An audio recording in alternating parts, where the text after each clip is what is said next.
We are going to put together the largest peaceful protest in the history of this nation. How big? 100,000 people. Is he for real? A massive two-day demonstration with enough power to shut down the White House and Capitol Hill, made up of angelic troublemakers such as yourselves, with ideas so bold, so inspiring, the execution will demand all groups draw tightly together and become one.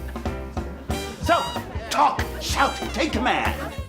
Colman, that's usually like you'll have these years where it's like Black Water Blues, or it's Ma Rainey's Black Bottom, or Bill Street, Selma. But this year, it's Sing Sing, it's Color Purple, it's this great movie, Rustin, and it's the Teenage Kraken and Transformers. Like, was this by design that you was just gonna attack this year? Like come at this year? Yeah. I'm coming at it. No, no, I don't think so at all. It just seems by some beautiful design that these projects are all sort of landing around the same time, and whether I guess it's amplifying the work that I do, because it's just like, you know, in everywhere you look in some way. So it's beautiful. It's the work of over 32 years of working in this industry, and I guess people wanting to invite you into spaces to do work that you care about, yeah. And now it's being amplified, which is beautiful.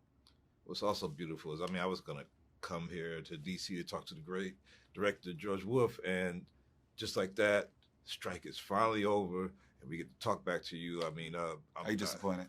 I'm so excited because I wanted to talk to you about this role, Thank you. Because I really wanted to know how much similarities do you have to this character? I mean, you're from Pennsylvania. You're a Quaker, I guess. I don't know. No, I'm not a Quaker. But you know, it's funny. I don't know if I have a lot of deep similarities to Bayard Rustin, but I think in a spiritual sense, I think that there are some similarities of people who care about humanity, care about justice. He very much was a singular, original man. You know, I mean, I can give you a list of things he would be between being a Quaker and young communist, and he's a tenor. He spoke with a Mid-Atlantic Standard accent. He played the lute. He was such a formidable, interesting, messy person in a beautiful way, in a good mess, because I think that he was just human, but also he was openly gay at a time when, you know, I think that was, you know, many optics of who he was as a person wasn't invited into the general struggle for civil rights, but he was very active, and he was the architect of the March on Washington, and such a friend and influence to Dr. King. I'm somebody who's just like who's very much in service with what I do as an artist, and so I know that there's a deep similarity in that way. Each of us are taught in ways both cunning and cruel that we are inadequate, incomplete. And the easiest way to combat that feeling of not being enough is to find someone we consider less than. Less than because they are poorer than us, or because they are darker than us, or because they desire someone our churches and our laws say they should not desire. When we tell ourselves such lies, start to live and believe such lies, we do the work of our oppressors by oppressing ourselves. Strom Thurmond and Hoover don't give a shit about me. What they really want to destroy is all of us coming together and demanding this country change.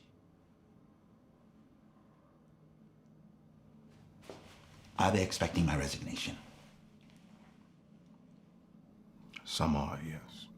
Then they're going to have to fire me, because I will not resign.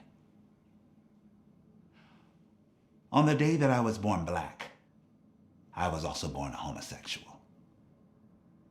They either believe in freedom and justice for all, or they do not. And I know he may have been lost to a lot of us in history if Barack didn't give that Medal of Freedom, and now we have Higher Ground sitting here producing this. Like, how? Well, hold for a second. Hold the time, please. Cool. I'm gonna just start that question over. Yes, please.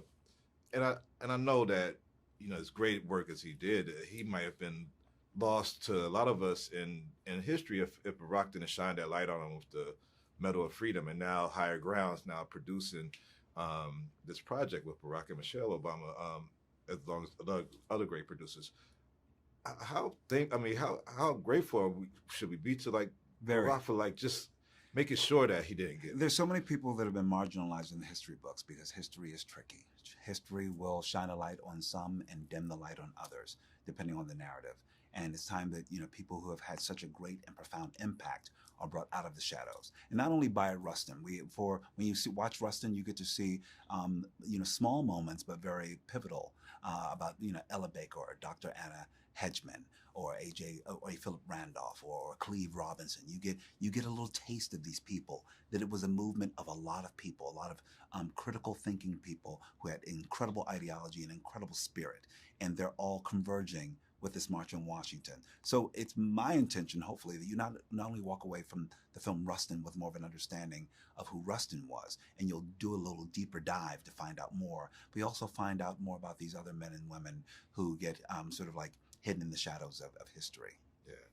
And you haven't been hidden in the shadows, but I really appreciate this year that everybody gets to see this.